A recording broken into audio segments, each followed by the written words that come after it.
फटाक 30 सेकंड में खबरें डाउनलोड कीजिए तक ऐप, लिंक डिस्क्रिप्शन में।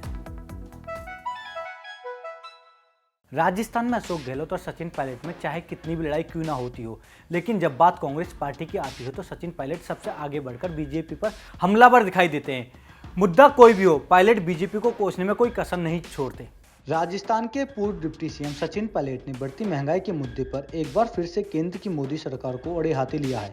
पायलट ने कहा कि कई प्रदेशों में हुए उपचुनाव के नतीजों से देखने से ही पता चल जाता है कि लोग मोदी सरकार से किस कदर नाराज हैं। पायलट ने कहा कि अगर लोग बीजेपी से खफा नहीं होते तो उपचुनाव के नतीजे में कांग्रेस के पक्ष में नहीं आते। उन्होंने कहा कि अब विधानसभा के उपचुनाव में पब्लिक को फिर से बेवकूफ बनाकर बीजेपी उनका वोट लेना चाहती है। तभी तो मोदी सरकार ने 3 कृषि कानून को वापस लेकर लोगों को फिर से कंफ्यूज करने की कोशिश की।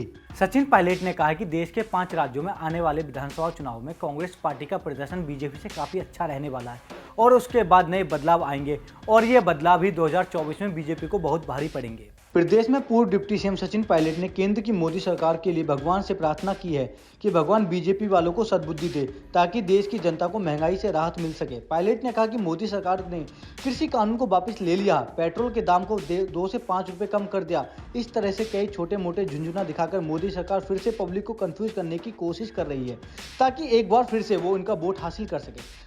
पायलट ने कहा कि जिस तरह से मोदी सरकार के आने के बाद देश में बेरोजगारी बढ़ रही है, महंगाई आसमान छू रही है, उससे लोगों का भरोसा बीजेपी से टूट गया है। और जैसा बाई इलेक्शन में देखा आप लोगों ने, भारतीय जनता पार्टी लगभग हर बाई इलेक्शन हारी है, हिमाचल में, कर्नाटक में, राजस्थान में। और यही कारण था प्रधानमंत्री जी को मजबूर होकर वो तीनों कृषि कानून वापस लेने पड़े। महंगाई जो सबकी कमर तोड़ रही है, मैं उम्मीद करता हूँ कि सद्बुद्धि केंद्र सरकार को मिलेगी और चुनाव और राजनीति से हटकर वो इंसान की जो पीड़ा है भारतीयों की उसको समझेंगे। देशवासी आज दुखी हैं, पीड़ित हैं, राहत चाहते हैं, तो कमर तोड़ महंगाई को कम करने का कुछ ना कुछ इलाज केंद्र सरकार को उठाना चाहिए। और अब कांग्रेस एक ऐसी मात्र पार्टी है जो बीजेपी को हटाकर देश की जनता के हित में रक्षा कर सकती है। मौजूदा वक्त में सचिन पायलट ही कांग्रेस के इकलौते ऐसे नेता जहां पार्टी किसी भी मोर्चे पर पायलट को खड़ा कर सकती है, क्योंकि पार्टी को पूरा भरोसा है पायलट जहां भी जाएंगे लोग उनकी बातें जरूर सुनेंगे। शायद यही वजह है कांग्रेस पार्टी पायलट को बीजेपी के खिलाफ बड़े हथियार के तौर पर इस्तेमाल कर रही है।